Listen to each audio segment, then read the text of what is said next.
Hi, this is Steph with Belladonna Dyes, and today we're going to do the single color bubble gum, and this is going to be going into the playlist of Dharma's dye swatches. Decide where you want the center of your spiral to be and give it a little pinch. And for this shirt, I'm going to be using the microwave splatter guard as usual, and if you don't have it yet, there's a link for it down below in the description box, along with everything else I use for tie-dye. You want to take your hemostat and click it down on the first click. It doesn't need to be overly tightened.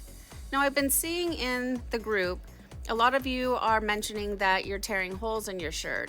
That shouldn't be happening. The first couple shirts that I made, I also tore a hole, but I was forcing the situation. If your shirt is sticking to the table or there's any resistance whatsoever, the shirt's either just too big for the project or it's too wet and, like I said, it's sticking to the table, but you should never be forcing the hemostat. I like to use rubber bands when I secure my spirals, and I also like to create a nice tight spiral. So what I'm doing here is I'm pulling on all the loose tails and I'm tucking them into the nearest rubber band. And I will go around and around and around until I can no longer pull on the tails and there's any movement. That way, if it's nice and tight, when you're moving it around or flipping it over during dyeing, it's not going to fall apart on you. I want to take a quick moment to say thank you to all of you that are subscribed to the channel and watch the tutorials on a regular basis. I really do appreciate you guys. I know that I haven't been uploading as often as I used to. I've kind of been in a rut, but I'm trying to get myself back into it by doing some different projects. I'm kind of just burned out on making t-shirts. And if you're new to the channel, welcome. I'm glad to have you here. Take a moment to subscribe and click that bell and set it to all. That way you get notified of future uploads. Also, I've created a Facebook tie-dye group. It's called Belladonna's Community Tie-Dye Group. And I recommend that you join. There are so many helpful people that are willing to answer questions. And, especially if you're new to tie-dye and just starting out. It's a really great resource, and the link for it is down below in the description box. It's the one that's right underneath the Etsy link, so go ahead and check that out.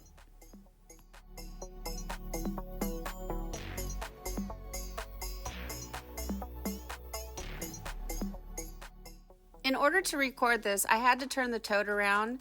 This is also on the same incline as the two previous spirals.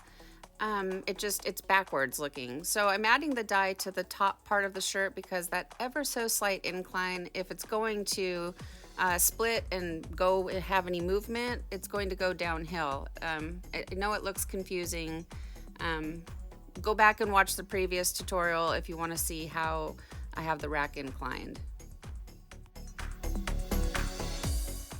Next, you want to add a quick little sprinkle of soda ash for good measure, and I'm only adding it where the dye is applied. And then pack on your ice.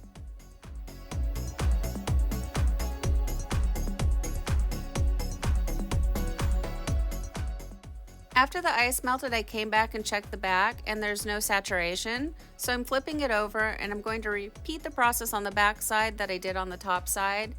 And just like the two previous spirals before, I had to do this. Pinks are not really the greatest colors when it comes for ice dyeing.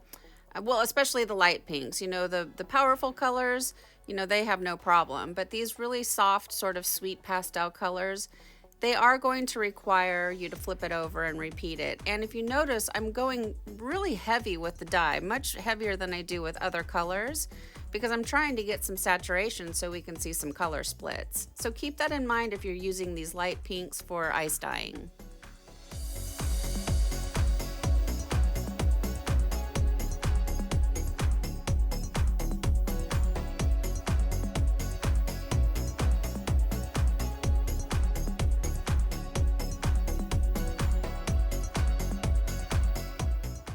So I covered the tote and I set all the shirts aside and let them batch for 48 hours after the ice melts. Now it's time for the rinse out, and you want to start by using cold water to rinse away any soda ash that might still be reacting within the fibers, and then increase your water up to hot and rinse until the water runs pretty much clear. And you really want to focus your attention on the white area.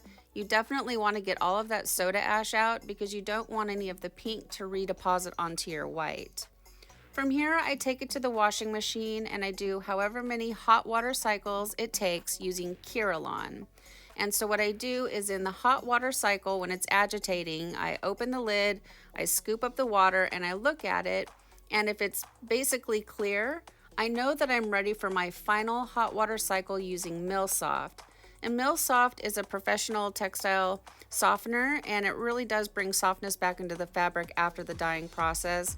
And these Gildan shirts are super scratchy, and it really works wonders with rayon, because rayon right out of the washing machine kind of feels like a stiff bed sheet.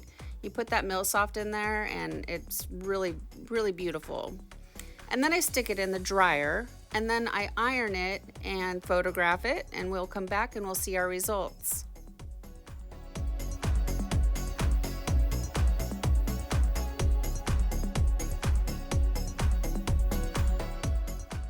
Well, here it is, guys. Here's our single color ice dye in bubblegum pink after it's been washed and dried. And this shirt is just meh to me. The spiral looks great. The pleats look amazing. The color, though, it's very lackluster. It doesn't do a whole heck of a lot. So where there's a high concentration, it's that really dark sort of magenta color. And then where it splits out a little bit is more of the bubblegum pink, and it's throwing off like an orangish golden yellow sort of color.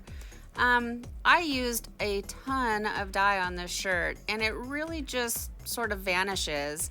So like I said earlier, it's something to keep in mind when using this for ice dyeing. You know, it's not the best for ice dyeing. And also, you know, Dharma doesn't necessarily recommend ice dyeing. Their mixtures are meant to be liquid. So you can't really complain, you know, if it's not something that they're really like supporting. And then this is the liquid swatch against the ice dyeing. And this is the first shirt where I'll say, I think I prefer the liquid over the ice. So what do you guys think of bubblegum pink? Go ahead and leave me some comments down below. Thank you so much for watching. Please subscribe to my channel, leave a thumbs up, and then click the bell and set it to all. That way you get notified of future uploads. And remember, have fun tie-dyeing.